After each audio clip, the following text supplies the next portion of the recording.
આ ન્યૂઝના પ્રાયોજક છે CSC બાલ વિદ્યાલયા. લાહોરી ઝીરા, હર કોઈ પીરા લાહોરી ઝીરા.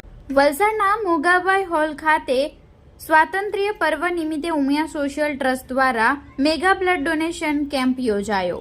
તારીખ 15 ઓગસ્ટ ગુરુવારના રોજ સવારે 10 કલાકની મળતી માહિતી મુજબ આઝાદી કા અમૃત મહોત્સવ અંતર્ગત દર વર્ષની જેમ આ વર્ષે પણ 78માં સ્વાતંત્ર્ય પર્વ દિવસ નિમિત્તે ઉમિયા સોશિયલ ટ્રસ્ટ વલસાડ દ્વારા મોગાભાઈ હોલ ખાતે મહા રક્તદાન શિબિરનું આયોજન કરવામાં આવ્યું હતું, જેમાં મુખ્ય મહેમાન તરીકે વલસાડ પોલીસ અધિક્ષક ડોક્ટર કરણરાજ વાઘેલા, વલસાડ રક્તદાન કેન્દ્ર, Valsad civil blood bank, Pardi blood bank, Dharampur Shrimad Rajchandra blood centre, Lions club Vapi blood બેંકના સહયોગથી આ વર્ષે એક જ દિવસમાં સૌથી વધુ 1201 યુનિટ બ્લડ બેગ એકત્ર થઈ હતી.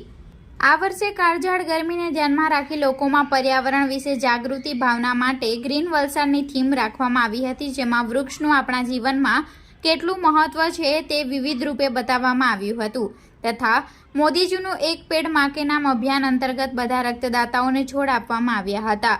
જીવનના દરેક તબક્કામાં જન્મથી મરણ સુધી આપણે જ્યાં જ્યાં લાકડાનો વપરાશ કરતા હોય તે પ્રદર્શની રૂપે બતાવવામાં આવ્યું હતું. ચકલીઓના સંવર્ધન માટે દરેક રક્તદાતાઓને વલ્લભાશ્રમ તરફથી ચકલીઘર અને દાતાશ્રીઓના સહયોગથી પ્રોત્સાહન માટે ઉપહાર આપવામાં આવ્યા હતા. પત્રકાર તથા ઇલેક્ટ્રોનિક મીડિયાના સહકારથી માનવ સેવાના આ કાર્યમાં વધુમાં વધુ રક્તદાતા જોડાય ઐતિહાસિક રક્તદાન ઉત્સવ ઉજવાય તે બદલ ઉમિયા ગ્રુપના કેપ્ટન અશોક પટેલે સર્વેનો આભાર વ્યક્ત કર્યો હતો.